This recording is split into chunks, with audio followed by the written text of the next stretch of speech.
ગોરા ભાઈ મને માફ કરી દે. બધુંય પૂરું થઈ ગયું ને હું કાંઈ ના કરી હઈકો. તે કેટલી મહેનતથી બધું ઊભું કર્યું તું ને એક પળમાં બધું તોડીને જતા રહ્યા અને હું કાંઈ ના કરી હઈકો ભાઈ. આપણા રોકવાથી ક્યાં કાંઈ રોકાય છે બા. અંધુય હરિની ઈચ્છા મુજબ થાય છે. પણ ભા હરિની આવી તો કેવી ઈચ્છા હે? એ તો એ જ જાણે. આપણે ના એની ઈચ્છા જાણી શકીએ ના એની લીલા. પણ જો ભાઈ બધું પૂરું થઈ ગયું. તે બધું ઊભું કરેલું નામ શેષ થઈ ગયું ભા. આ તો હંધુય થવા કાળ હતું ભા. ને પહેલા ક્યાં આપણી પાસે કઈ હતું?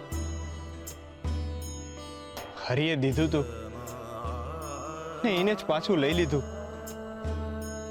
એક વર્ષ પહેલા ગોવિંદનો જન્મ થયો તો એની હારે આપણા નસીબ ખુલ્યા ને હંધી સમૃદ્ધિ આવી અને જેવો એ ગયો ને એની હારે આપણું નસીબ જતું રહ્યું. એમાં હું નવી વાત છે ભા. તું આમ રડ નહીં. યાદ કર બાપાએ હું કીધું તું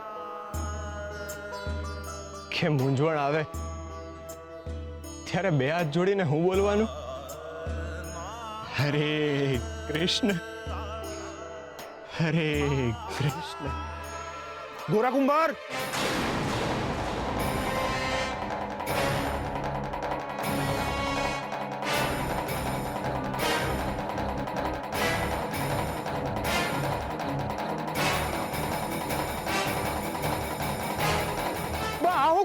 યુવરાજ શક્તિસિંહના આદેશનું પાલન.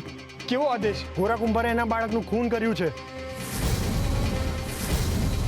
એટલે યુવરાજ શક્તિસિંહ આદેશ આપ્યો છે ગોરા કુંભારની ધરપકડ કરો અને રાજ દરબારમાં હાજર કરો.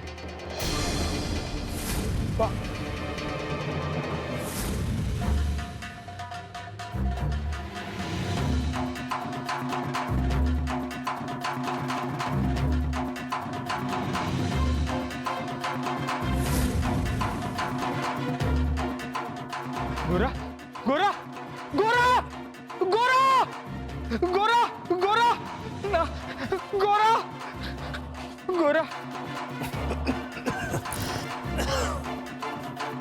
ગોરા કુંભાર, તારા પર હત્યાનો આરોપ છે.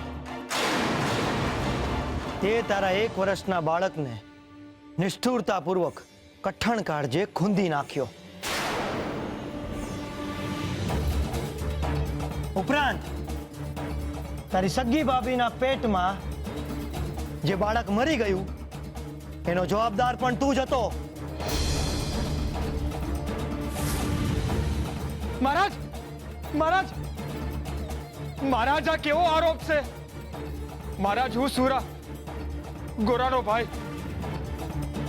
મહારાજ મારો ભાઈ ભગવાનનો માણસ છે. એ કોઈની હત્યા શું એ કોઈને દુખે ના પોગાડી શકે.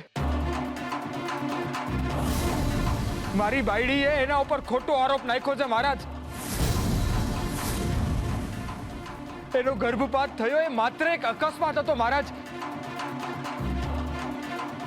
મારા ભાઈનો કાંઈ વાંક નથી. બસ, કોનો વાંક હતો ને કોનો નહીં એ હું નક્કી કરીશ. અને ફક્ત તારી પત્ની જ નહીં, ગોરાની પત્નીએ પણ એના ઉપર આરોપ મૂક્યો છે.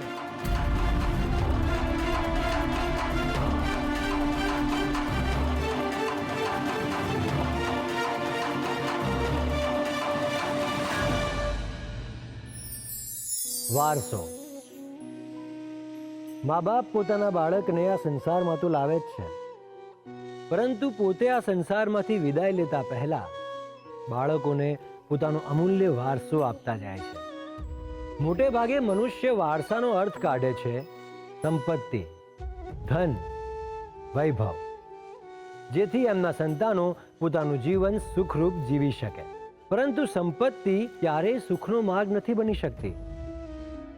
એટલે જ જો ખરા અર્થમાં મા બાપે પોતાના બાળકોને કંઈ આપીને જવું હોય તો એમને સાચી શિખામણ અને સારા સંસ્કાર આપવાની જરૂર હોય છે. કારણ કે શિખામણ અને સંસ્કાર જ મનુષ્યને સુખ આપી શકે છે, જીવનમાં આગળ વધવાની પ્રેરણા આપી શકે છે. અને એટલે જ વારસો એવો આપવો જે વર્ષો સુધી હૃદયમાં વસી રહે.